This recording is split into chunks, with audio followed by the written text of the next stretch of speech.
All right, Feisties, happy holidays. This is your favorite and feistiest women's sports show, the last episode of the year. I'm Kelly O'Mara. And I'm Sarah Gross, and today we have our very special end of the year show where we're going to count down some of our favorite and best women's sports moments of the year. But first, a couple highlights. Kelly, what's your highlight this week? of this I know. week? It actually was so crazy. It did end up making my list for the year. Lindsey Vonn, she won a World Cup at 41. What was it? 7 years after her last win, 5 years after she retired and had knee surgery. I guess the whole question, like, can Lindsey Vonn still hack it, is yes. Answered. Because Officially. then she got second then the next day, so it wasn't like a fluke. And then she got fourth in the Super G like a day late. So yeah. Lindsey Vonn can do it. Okay, I love that she did it. I love that everyone was celebrating she was 41. Also, I don't think 41's that old.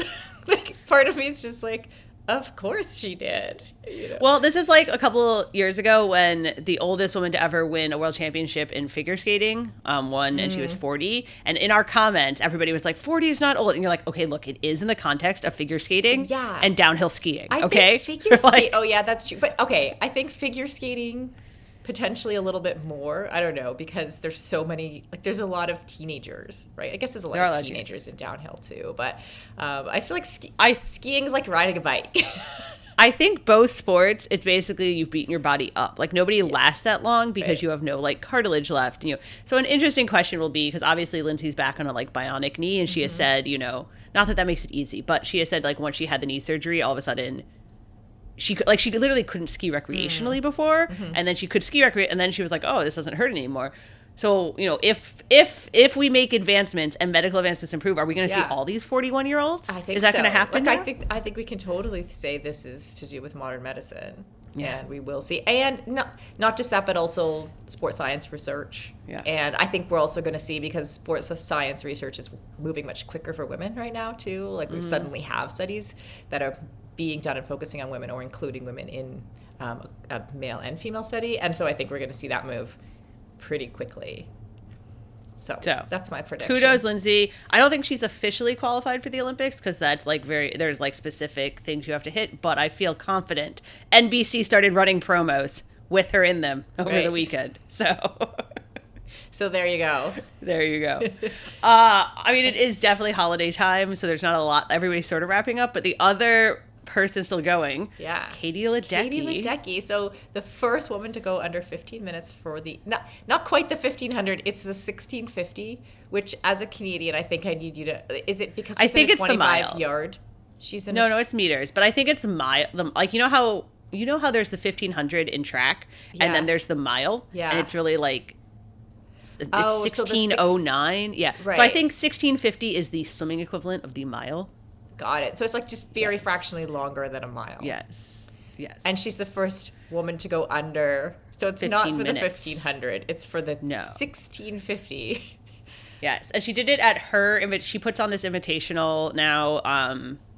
It's just like a smaller swim meet, but to, like, you know, support up and coming athletes. And she swims it, though the only event she swam was the 1650. So just to set an American record. Just to, like, show up, set a record. Amazing. And I guess she did it in front of a lot of, like, the folks who have been around her entire career too. So I think that's kind of fun. The other American record set this weekend, and it's not in our list, so you're going to be like, what? Is, again, like, it's holiday season. There's this, it's called the Merry Mile in Honolulu, where they do it as a head start. Like, the women get a head start on the men. Oh, like winner takes all? And winner takes all. And all these pro runners do it as their, like, last race of the year because they get a free trip to Hawaii. It's totally like a vacation holiday thing. And Sinclair Johnson just went out there and set an American record and won by, like, a lot. You're like, whoa. Saving it up. What was it called? The Merry Mile? The Merry Mile. The Merry Mile. So I just thought that was, like, I saw that and I was like, oh, well. Or, like, for I'll have my vacation. Yeah. I feel like for some people, that's what it takes. Like, just a little extra, like, okay, you're going into the holidays, you might be resting more, and just more likely to set a record. There you go. Yeah. So I just thought that was funny because, you know, it feels like we're already done. Like, we already had made our list of best moments of the year. Yes. And people are still out here just... Same with my Strava year in sport. It told me what I did for the year, and I'm like, I got 2 more weeks left. Yes, seriously. I have serious athletic goals. With my... Kelly, remember how I was trying to do... First, I was trying to do 1 swim per month. Oh, and then you cut it down. And then I didn't cut it down. I made it 12 for the year because I found that they were like in condensed, like if I go to visit my friend Karen, who swims a lot, I might do 2 swims in one weekend, and I wanted to count them both. Or when we were in Hawaii, I did. So I'm at 11. So I still have one more swim. I still have so many goals to achieve. This is like a friend of mine posted this like, oh, I have this great hack. You have to run 30 minutes every day. And if you skip a day, you just have to add it to the next day. It's working great for me. Tomorrow I have to run 12 hours. Oh, yeah. I actually saw one that was even longer than that. It was like, tomorrow I have to run for 3 weeks, 2 days. Yeah. You're like, great. Freaking great. So, all right. But it is the end of the year. We did make a list of our favorite women's sports moments of the year. The best, and at first, Sarah, we're going to count down. At first, I thought, we didn't even have an Olympics this year. We didn't have like a soccer World Cup. This is going to be really hard to come up with 16 moments. And then it was not hard. Well, yeah. Which 16 was how many we came up with, right? Yes. I thought I was only going to come up with 10. And then I kept being like, oh, but we have to add. Yeah, especially since, I was going to say one of your complaints, but I think it actually was a complaint was that there seems to be a record being set every week in women's sports, which has partially to do with the fact that there's so many records, but also to do with the growth of women's sports. So right. So I will say we did not include every record set. We did not include every world championship. This was just, kind of our pick of the best 16. Our top 16. So number 16. I'm doing number 16. Is Tia-Clair Toomey winning her 8th CrossFit Games title. I actually watched a day in the life of Tia-Clair Toomey yesterday as she was preparing for these games. Yeah, on her YouTube. And I had never watched one before. And honestly, I was insanely impressed. Like she, having trained for Ironman for many years, we both know how that goes. And it's both both CrossFit and Ironman kind of require this all day of training thing happening. But when I would train, if I went to the track in the morning and did a hard workout, which Tia-Clair did on the day that was the day in the life, I would have breakfast and go home and have a nap and then do my second workout, whatever. But she just continued on. So I think the thing I was the most impressed by was how much there's a bigger variation in work than in training for triathlon, but how much work she did. Just she sat at that gym with her lunch in a Tupperware, nice, and just ate it and waited to be ready to lift again. Whereas I'm what? I would eat. There was much napping in my, and that was part schedule? Of the recovery process, right? But I definitely had to teach myself to nap in order to be a pro athlete. And I'm sure that. Yeah, go ahead. Well, I was going to say, she also just announced that she's pregnant again. Mm-hmm. Don't know if she's going to come back to CrossFit or not. I have no idea. But do you think she's going to start implementing more naps now or fewer naps? I don't know. With 2 kids. Or maybe the days with naps don't get on the YouTube channel. Yeah. I don't know. She's also way more cagey about what she's actually doing than I thought. She is very cagey. And I don't think I really realized that. So I was like, oh, this tells me absolutely nothing about the actual work that she did. Yeah. I think you have to buy their program if you want to. Right. But then do you know what she did? I don't think you know exactly what she did. No. But anyway, wildly impressive. Tia-Clair is the most impressive CrossFit athlete of all times. By far. Coming back after her pregnancy and dominating again is incredible. So, yay. Yay, Tia-Clair. All right, number 15. There were others, like we just said, other swim records this year. Lots of other swim records. World Championship. But I need to talk about Summer McIntosh, the Canadian trials this year. She set 3 world records in 5 days. No, that's right. 3 world records in 5 days. And then her other 2 races were just the second fastest of all time. Yeah. And she did that. That is She did it insane. right here in Victoria. And I have massive regret for not going and not really. I was very, very busy. I even had a friend whose kid was in the trials, and I meant to go see her. We had trouble finding a time. I knew it was happening, but I don't think I realized that. If I'd known Summer McIntosh, if you had known she was going to set that many, I probably would have made a bigger effort. So there's some regret there. Always go to your women's sports events. Always go to your women's sports events. Yeah. I think the most impressive meet ever, right? She set a 400 free world record, a 200 IM world record, a 400 IM world record, second fastest all-time 800 free, second fastest all-time 200 fly. That's just like a lot of swimming. And a lot of different swimming. Like it's not all free or all, like fly IM. You're doing everything out there. Yeah. I think we've now learned that she was sick at the World Championships, or I was coming off being sick. But she's only 18, or she was when she did this. So I feel like we have a lot of Summer McIntosh still left. I still remember it was the first event that we attended at Paris and it was like the light show, Yes. And then at the Aquatic Center. And then Summer McIntosh coming in, like winning the very first event. I think it was the 400 IM, but I could be wrong. My memory's not great, but it was like, oh my God, we just showed up to our first event of like 2 whole weeks of Olympics, and there she is winning. It's great.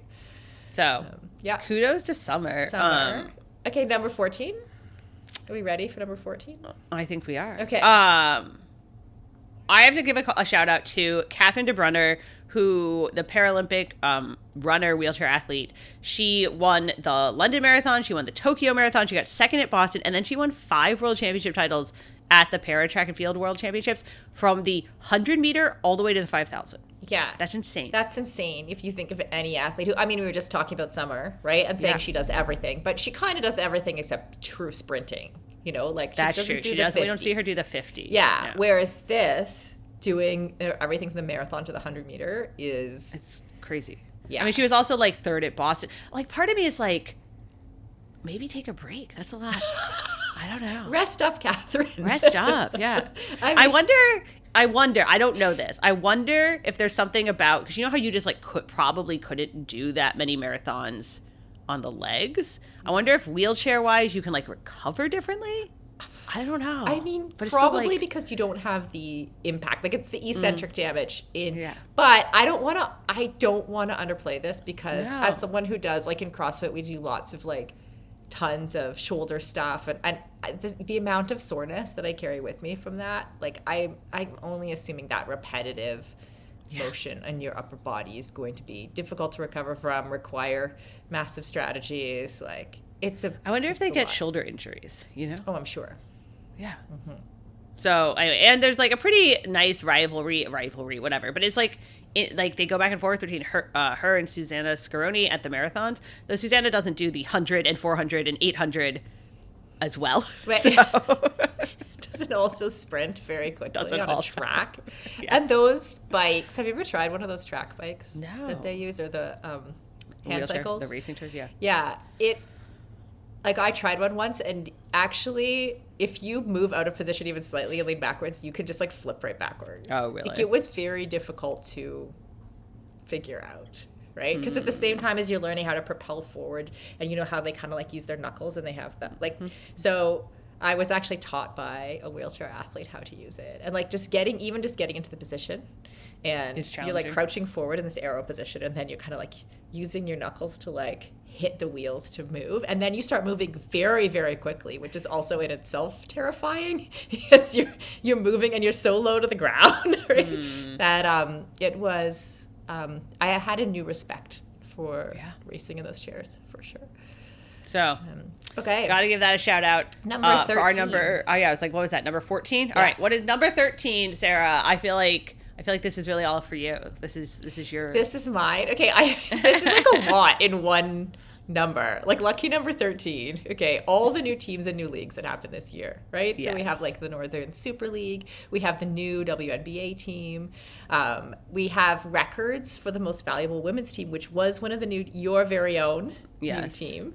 Mm-hmm. The Valkyries, that valued at $500 million. We have new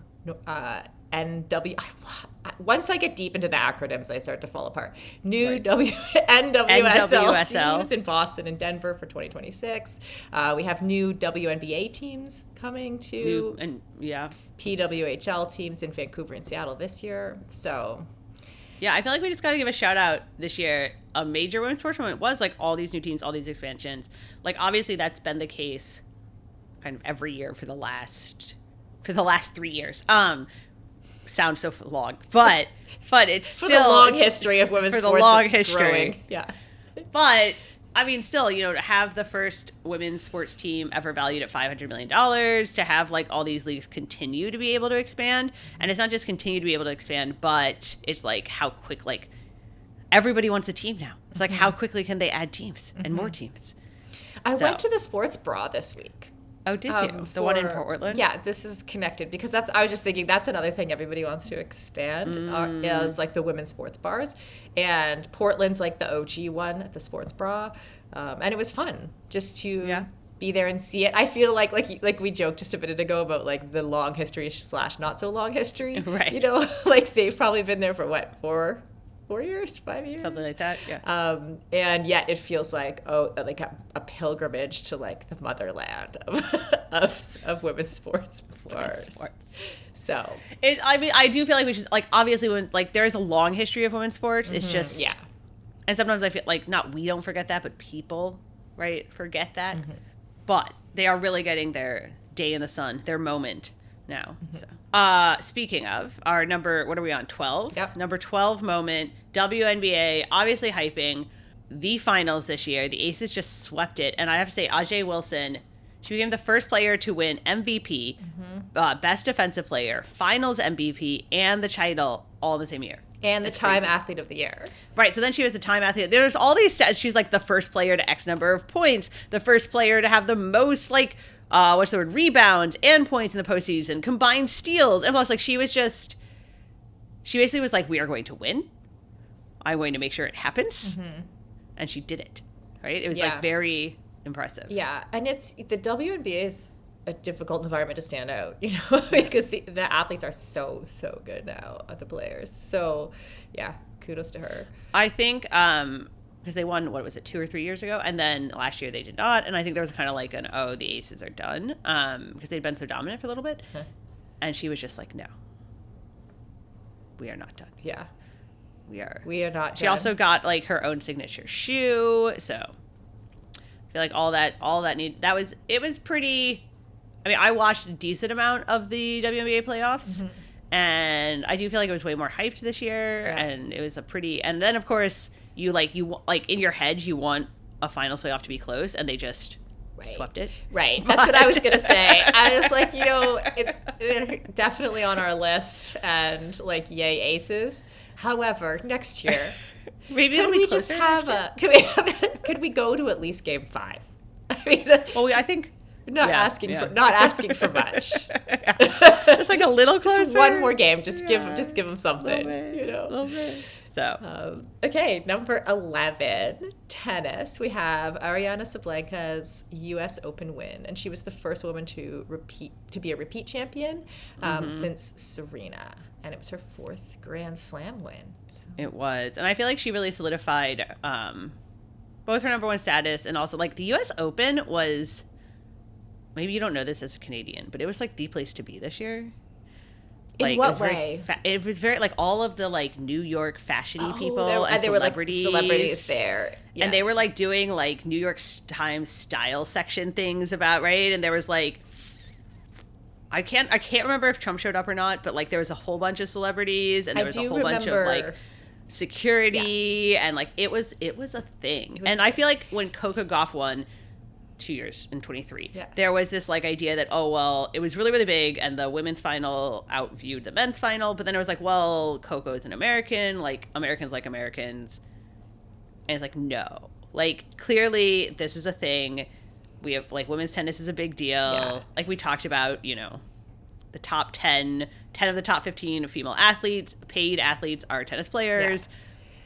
So do you think it's kind of, I never thought about this before, but it's kind of interesting to think like the intersection between tennis itself and this women's sports wave that we're seeing and we're talking about now that's been happening over the last 3 years, that like tennis was one of those places where, you know, women had equal prize money in a lot of the places. They often had viewership numbers that were bigger than the men's viewership, especially at finals. It's things like the US Open already before this wave came, and I feel like they're benefiting a little bit too. That's part of it. Like now it's like that next level of like the celebrity place to be. Oh, it's for sure the celebrity place to be. I will say now Arenya, I don't know if I'm saying that right, is doing her Battle of the Sexes too, which we talked about so many episodes ago, and we were like, it doesn't really feel like we need it anymore.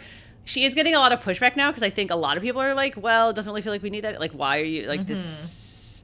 Well, I saw Billie Jean King kind of even said that, which is kind of a bit of, ooh. You're like, why are we doing this? Yeah. I feel a little bad for her because I think she just thought it would be fun. Right. And now everyone's kind of, what are you doing? So I feel like we should just accept that you're the number one player in the world. You don't need to beat some like man 50th ranked whatever. Like no, you're gonna be great no matter what. Like it doesn't matter. So yeah, totally. Well, we'll see what happens. Like probably someone's paying her a lot of money to do it. So kudos to her. Take the paycheck. Take the paycheck. I'm good with that. You're good with that. Of course you are. All right, are we moving on to our top 10? We are down to the top 10. All right, number 10. This was a call. I gotta say, one of our colleagues has been super hyped on this all year. Olivia Reeves. I'm super hyped on Olivia Reeves. Are you? Yes. I mean, I saw her at the Paris Olympics. You weren't with us that day. No. We sat accidentally. I knew I had bought tickets that were quite close to the stage where they lift, the platform, but we ended up in the front row because there was some wheelchair seating in front of us where people didn't show up. So we were like there, like we could see her sweat, and she set one world record there at the Paris Olympics, and then after she moved to this new weight class, set a bunch of new records. Right, which obviously part of it is a new weight class, so she's gonna. But then she just kept breaking her own world records all year. She was on fire. So she just keeps setting world records in weightlifting. I feel like we have to share the numbers. Yeah. Because if you have ever weightlifted, you're like, so in the snatch, she lifted 123 kilograms, which is 271 pounds. And clean and jerk, she lifted 155 kilograms, which is 341 pounds. How much can you clean and jerk? How much can I clean and jerk? I think probably like 125 or... Okay, I was going to say, I think I'm at like 60 pounds.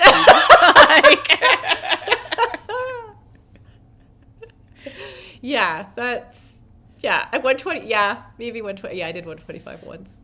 Nice. Mm-hmm. So not 341. No, like honestly, can you even, I can't deadlift 341 pounds. No. Right? Or 270, maybe? No. I don't even think I could deadlift her snatch number. Like I can't even pick it off the ground. And she's putting it overhead in one fell swoop. Yeah. So she's very impressive. I also feel like I've been hearing more and more and more about weightlifting on the back of Olivia Reeves. Like I do think she's really reached a new group of people. Yeah, she's definitely broken out of just a weightlifting, what'd you call it, like fandom. Yeah. Into like not too far. Like I don't think the average person in their home knows her name, but like into some of these other spaces, especially as strength training has become more popular for women, Right. And then invariably in your algorithm you end up with like Olivia Reeves content, like the day that she squatted 500 pounds and that was all over my Instagram. People commenting and so into like the CrossFit world and other like powerlifting world, like other places where that's she's a known quantity for sure. She's a known quantity. Yeah. She also obviously has talked a lot about how she has shared the details of her training and has talked a lot about how lifting less frequently but heavier really helped her, and really recovering, which was just like totally crazy, revolutionary in the weightlifting space. So cool. Crazy. Okay, at number 9. This is one of my picks. I gotta say, Alyssa Liu, figure skater. It's hard, I think, for people who don't like, what's the word? As if I follow figure skating. For people who don't really follow figure skating, it's hard to emphasize how crazy it was when she won the World Championships earlier this spring, back in April. And now, obviously, she's won the Grand Prix final, and she's like a favorite going into the Olympics. But to retire and quit elite figure skating and come back 2 years later and win, and everyone was like, oh, that's great, like good for her. And then she won the nationals, and it's like, oh, maybe she's going to be okay. And then she won the World Championships, and that's just insane. It's insane. And I think it's insane. It's insane. And all of that, she's still a teenager. Well, yeah, I mean, now she's like 21 or 23 or whatever. Yeah, she quit at like 17, 18, 19. Whatever. She quit in her teens, went to college, came back at the ripe old age of 23 now. But she's also doing it, I don't want to say her own way, because obviously it's still figure skating. You still have to comply with all the rules. But she clearly is having fun, you know, training the way she wants to train, just like enjoying it again. And you can tell like she's having a lot of fun with the competitors. Like they seem to enjoy themselves when they're like out at competitions. And so I'm just like very excited for her. I think it was like really awesome for other girls in figure skating to see too, because I think figure skating is one of the sports where you can get down some pretty unhealthy paths, and like a lot of people don't see great examples. Yeah. So. And there's a lot of young women, right? You know, like, so it's like if you're, by not great paths, I'm assuming you mean around body image. And it's a very structured, it's also a sport, right? Where like, if you want to be good, you have to start very, very young. And then you have like 10 and 11 and 12-year-olds training all day and already kind of overtraining. In the same way like gymnastics works. And I think that's why you see like why she quit when she was 18, right? And why you have like this burnout. So to be like, you know what? And we saw the same thing with Simone Biles, right? To be able to be like, you know what, actually you can be a little bit healthier, have a little more fun. You don't have to just buckle down at 12 and never do anything else again. Never have any life ever again. Yes. So until you're 40 apparently, which is the new age of retirement for figure skaters. Okay, number 8. We have. I love that we picked this one. The breaking 4 attempt, where Faith Kipyegon, did I pronounce Kipyegon? Kipyegon, thank you. Ran the fastest mile ever, which was actually 4:06. So from the name, you can tell it was supposed to be an attempt to go under 4 minutes for the mile. A woman has never done that. Nike put big money behind it. She had all this special equipment. She had pacers, etc. And went out. And obviously being off by 6 seconds was quite a lot. However, it was still the fastest mile ever that a woman has ever run. And so she's our number 8. Yeah. And I also think, I mean, we were watching it on our phones when we were out somewhere. I forgot about that, yeah. And everybody around us was watching it on their phones. People like were gathered around their phone. I just really appreciate that, you know, Nike also put a lot of, even though there was an argument within the deep running circles that she was never going to break 4 minutes. This was all just like PR and hype and marketing. That's fine. Put some hype and marketing behind like the best female runner right now, right? Why not? Absolutely. And of course, she also broke the actual official world record too in a different meet. Like she also won her world titles and broke her records and did all her other stuff. But it was just nice to see a global hype around this. Around a woman's record attempt.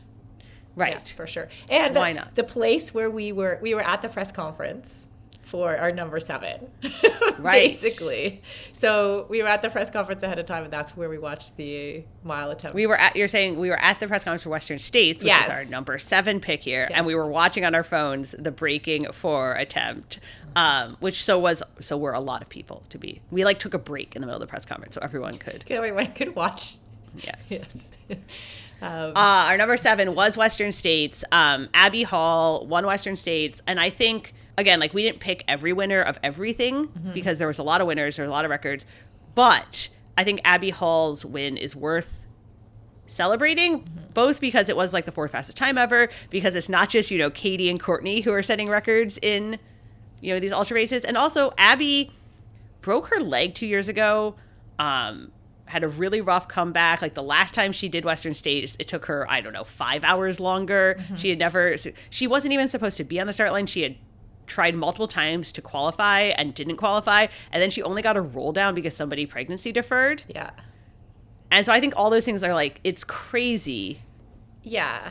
And then she took advantage of the opportunity. And she also, you know, being there and being at the finish line, you know, and watching her come over the line, and hearing her interviewed after, she clearly is beloved in the sport, right? Like that's the kind of the things that you get when you're at a sports event that you don't necessarily see when you're just seeing the headlines, like stuff like that. Like when someone is received by their peers in the way that Abby was crossing the line, you're like, okay, she's probably been trying. Yeah, like she's been trying a lot. She's garnered a lot of support even from our competitors. You know, like, this is the kind of person that you love to see win, even though I went from like knowing nothing about her to seeing her win and suddenly was like a super fan. So right. Yeah. And she was, of course, just part of this like wave of records that we kind of like hinted at and made fun of a little bit. But in the ultra space, I mean, the Leadville record went down, the Hard Rock record went down, the 100-mile record went down, the 100K world record went down, right? Like, all of these records went down. One of the like super niche trail running publications put together this list of all the major records that went, like, course records that went down this year. And obviously there's races that like we may not care as much about, you know, like Bandera or Javelina. But it was a lot. Like, it's hard to ignore that the women are running far very fast. Like, and honestly, we saw it coming. Like, in the years I've been covering women's sports for like 10 years, right? Yeah. And from the beginning, when you talked about what are the places, the types of races that women could actually beat the men, right? Or women could give men a run for their money, you know, in terms of physiology wise, where are we going to see that? Ultra running always came out in that list, right? Like, that's over 100 miles, you know, you can see the women, and I'm not surprised that we've seen the times continue to fall, and we'll probably see even more of it. And everybody's very excited now because we're going to see a Katie Scheid versus Courtney Dauwalter matchup at Hard Rock this year, which everyone's been waiting for like 3 years. We'll see what happens. Everyone. Which brings us, of course, record-wise to, what are we at? Number 6? Number 5? 6? I feel like records were just falling in Leadville this year because Kate Courtney also broke the Leadville 100 mountain bike record, which is another kind of historic one that's been around for a really long time. It's one of the few like 100-mile mountain bike races that has like predated everybody biking really, really far, right? It was like one of the originals, and she broke it by 11 minutes. And in this way that like everyone pulls each other along. No one had gone under 7 hours, no women. And then, you know, what was it? 2 or 3 of them went under 7 hours this year. And then, of course, Kate, I mean, she did it coming off a broken wrist, which is, again, always impressive when people come in. And then she followed it up with a world champs win in the mountain bike marathon race. So I think it was, Kate Courtney is one of those athletes that, like we've talked a lot about kind of here, the athletes who transcend their sport. Yeah. Like, if anyone knows a mountain biker, yes, they know Kate Courtney. Yes. And so when she goes and does these things that also are very historic and, again, like, transcend the nicheness of the sport, a lot of people pay attention. Yeah. Yeah, and I think we're going to see more from Kate Courtney. Yeah, I mean, so, like, I live kind of by where she grew up, and there's a reason you see, like, all of these girls mountain biking out here. Like, it's very, very, very popular with young girls here, with all the young kids here, actually, like the boys too. Yes. And I think that's not a coincidence. I mean, there's also other things that, like, there's a reason, she came up through, there's programs and stuff, but she's a very big deal. Yeah, it's definitely, if you can see it, you could be it. Yeah. So, right, to, like, go back to that, like, way overused phrase. Maybe not totally true. It is not totally true. But because some people can be things that they've never seen. If you can't be something you can't see, no one would ever do anything new. Okay, I would update it to I'm updating the phrase to something much less, much less going to be shared for sure. But when someone does something, like when you see it, when kids see it, a whole bunch more people try to be it. Yes. Like, it does create numbers. For sure. Rather than, like, that first person who makes a breakthrough, which is, like, she didn't see it and she did it anyway. It's like, but if you can see it, a whole pile of kids are going to be able to be it. Okay, number 5. Speaking of, I think all of our things can fit into all of our, top 16 can fit into that category in some way. But we have the Rugby World Cup, which happened in England this year, and England won with a home crowd. But the ticket, and Canada came second. Just like shout out. Yes. But they won in front of a home crowd. Like I said, they sold 3 times the number of tickets as the last World Cup. 81,800 people who were in the final, watched the final. It was just huge. Like, you got the impression that women's rugby, because I do know that, like, in the UK, the conversation about women's sports has been centered around like a debate around rugby. Right? Because the BBC pledged to put rugby on television in some amount that like male rugby fans were like, no, right. We don't want this. Like, and rugby is also such a, like, it's not the same as putting a more traditional women's sports into in numbers on TV, like where it's more for traditional minded people, like more, we're used to seeing women doing like gymnastics or figure skating, whatever these things are. It's like rugby, it's the association with masculinity and rugby is really strong. And the idea that like that is being shook up and people are watching in England, which is one of rugby's like epicenters, is just amazing. So number 5. I think the final was the second most attended rugby game ever, men's or women's. Oh, wow. And it was at like Twickenham. And so, it was really, really big in England. And it was a good game. England kind of rolled Canada, but that's fine. It's fine. Still, we crowdfunded. They had 20 million in funding, and we had 1 plus another million that we raised. So, and I think there was a lot of question of, is the rugby hype going to continue like post Olympics without Alona Mayer? Because Alona was there, but the U.S. got out like super, super early. And the answer is, yes. So 100%. Yes. Okay, number 4. Your favorite. We don't have to talk about this too much. We already mentioned, but I do think it needs a shout out. Lindsey Vonn coming back, getting that, 83rd World Cup win at 41. It's hard. Right. It's like, that's insane. That's insane for skiing. That's really, really hard to do. And I think there was a lot of question when she announced she was coming back in the spring and, came back to a handful of races, did okay. It was like, what is she doing? Why is she pulling a Michael Jordan here? Like, this is not going to go well. It went fine. But didn't Michael Jordan try to play baseball? Yeah, then he came back later, like much later. Oh, he did. That was after the baseball. There was I feel like that would be like Lindsey Vonn being like, I'm going to take up figure skating. Like, sure. So, and a sub point here though is I also do enjoy like her and Michaela Schifrin. They race different events, but the two of them together and Michaela winning, 104 World Cups, record number is also insane, and it doesn't get enough hype. So the duo there is just top notch. Yeah. Excellent. No notes. Okay, on that note, number 3.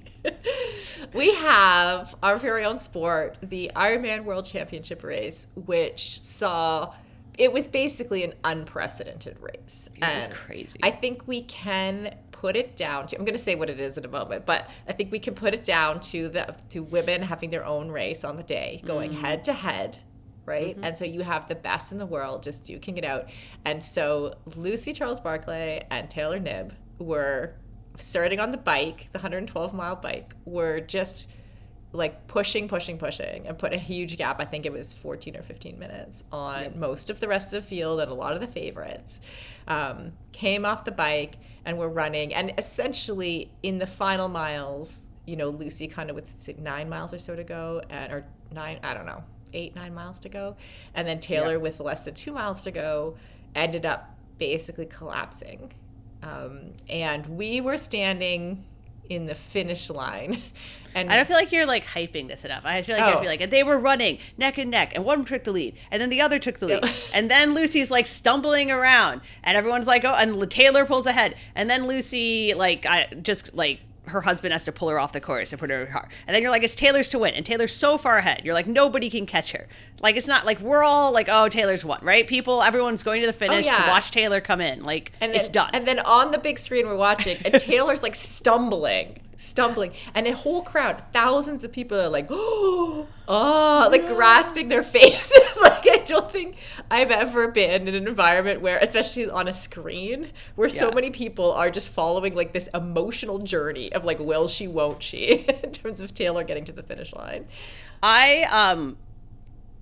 Because you couldn't hear it really, like what she was saying on the screen because the announcers and everything, I was watching a different clip recently, and what she says is she sits down, and then she doesn't remember any of this. It's all like neither her nor Lucy remember anything. But what she says is she sits down kind of and stumbles is, I just want to be done. Oh, really? Yeah. She's like, and like, as I was watching, she just like says that to the person standing there. She's like, I just want to go, I just want to be done. And you're like, I get that. I feel that.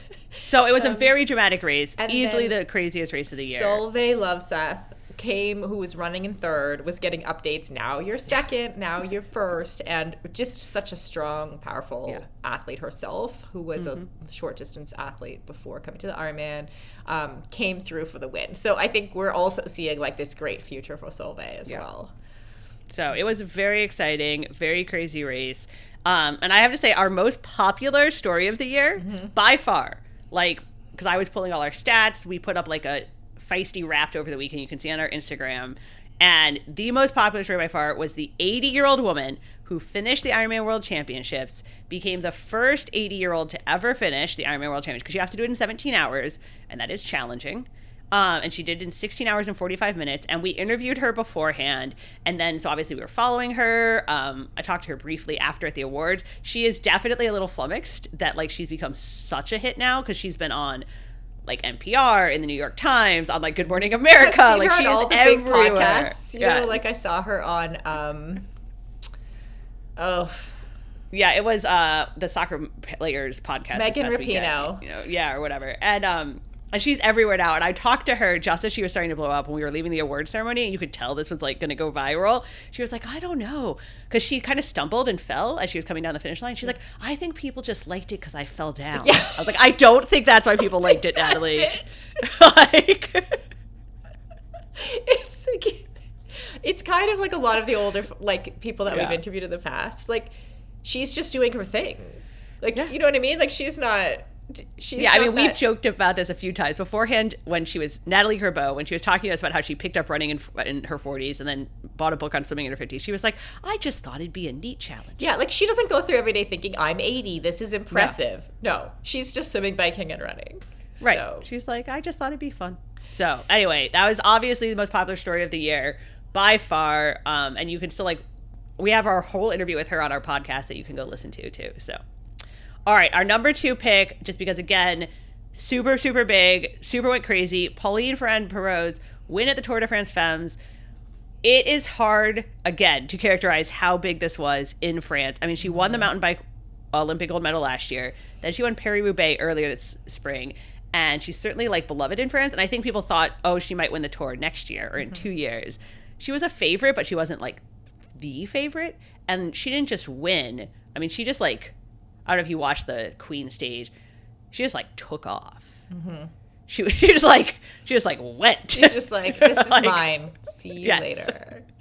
And then she got called by the president. You know, congratulated her. And it was a little unfortunate that literally, if you go and Google it right now to get like some of the stats, you get the whole debate about her weight that came after her win. Yeah. There was that kind of then dominated headlines, which is not the primary thing I think you want to take away, because she was very, very, very dominant outside of the whole weight debate. She won a lot of things in the last year.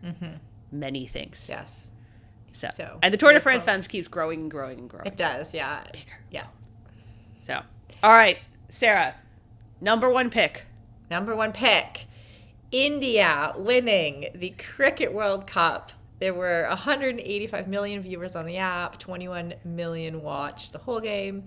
They beat Australia. They beat all the favorites, basically, to come through and win on home soil. Such a huge celebration, and really like a global celebration for women's sports. Yeah, cricket, I think the number, 185 million watching on their like streaming app. And it's something like once you add up all the digital numbers and the live TV is like hundreds and hundreds of million, kind of captures how big cricket is globally. Like you're like, holy shit. So it's a huge sport globally. They had to beat Australia, who were the number 1 super heavy favorites in the semifinals, and they did it in a come from behind. It's like, again, we're not cricket super fans, so it's like hard to explain how crazy it was when they came from behind. The one Jemima Rodriguez made like 180 runs by herself, like. And she was so tired. You could see how tired she was, because these games just are, 6-7 hours. And the whole country. It was crazy. So, number 1 pick, India Cricket World Cup. We did it. Our top 16 of the year. Woo! Woo! All right. let us know. We will, if we missed your favorite pick, we missed a lot of things. Send us a voicemail, send us a comment, send us an email. Let us know what else you would have included in your favorite moments of 2025. And we will be back in 2026. Have a good holidays.